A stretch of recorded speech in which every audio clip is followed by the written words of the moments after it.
బాపట్ల జిల్లాలో ఈ mobile recovery and పంపిణీ కార్యక్రమం ఇప్పటివరకు 6 విడతలుగా చేపట్టడం జరిగింది. ఈ 6 విడతల్లో సుమారు 1321 మొబైల్స్ని జిల్లా వ్యాప్తంగా వివిధ పోలీస్ స్టేషన్స్ పరిధిలో దొంగలించబడిన మరియు లేదు మిస్ అయినటువంటి మొబైల్స్ని ఇప్పటివరకు 1321 మొబైల్స్ని 6 విడతలుగా సుమారు 2,64,00,000 విలువైనటువంటి ఈ మొబైల్ ఫోన్స్ని రికవరీ చేయడం జరిగింది. మీకు గతంలో చెప్పినట్లు మా ఐటీ కోర్ టీము అదేవిధంగా డిఎస్పీస్ ఆధ్వర్యంలో ఆల్ పోలీస్ స్టేషన్స్ పరిధిలో ఉన్నటువంటి సిబ్బంది ఈ మొబైల్ ఫోన్లు రికవరీకి సంబంధించి ప్రత్యేకమైనటువంటి దృష్టి పెట్టి ఈ కార్యక్రమాన్ని చేపట్టడం జరుగుతుంది.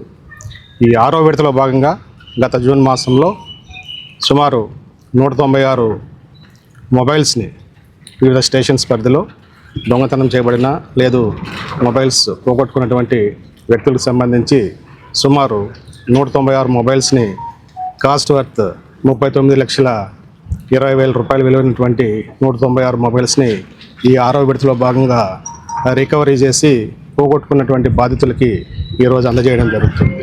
ఇప్పటివరకు జిల్లాలో ఈ మొబైల్ రికవరీ ఆల్మోస్ట్ 71% మేము చేరడం జరిగింది. రానున్న రోజుల్లో 100% మొబైల్స్ రికవరీ చేపట్టే కార్యక్రమం కూడా ఆ దిశగా కూడా వెళ్ళడం జరుగుతుంది. ఈ సందర్భంగా ఈ థెఫ్ట్ అయినటువంటి మొబైల్స్ లేదు మిస్ చేసుకున్నటువంటి మొబైల్స్ని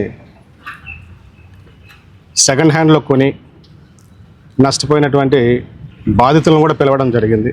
వాళ్ళకు కూడా కౌన్సిలింగ్ వాళ్ళ ద్వారా కూడా జనానికి కౌన్సిల్ చేయడం జరుగుతుంది. ఈ మొబైల్ షాప్స్లో కావచ్చు లేదు ఇతరుల దగ్గర కావచ్చు ఈ సెకండ్ హ్యాండ్ మొబైల్స్ని తక్కువ ధరలో వస్తున్నాయనేసి కొనుక్కొని తర్వాత ఆ మొబైల్స్ అన్నీ కూడా థెఫ్ట్ అయిన మొబైల్స్గా పోలీస్ విభాగం చేత చెప్పబడి రికవరీ చేస్తున్న ప్రాసెస్లో వాళ్ళంతా నష్టపోతున్నారు.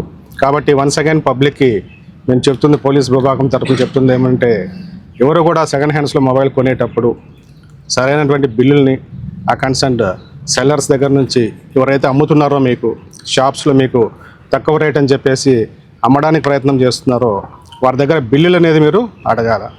అదేవిధంగా దానికి సంబంధించినటువంటి ఆ మొబైల్కి సంబంధించినటువంటి వివరాల కాగితాలు కూడా మీరు వారి దగ్గర నుంచి తీసుకొని మాత్రమే మొబైల్స్ కొనాల్సిందిగా పబ్లిక్ని అప్పీల్ చేయడం జరుగుతుంది. ఈ సందర్భంగా మా ఐటీ కోర్ టీంని అదేవిధంగా మా పోలీస్ సిబ్బంది అందరినీ కూడా అభినందించడం జరుగుతుంది. Thank you.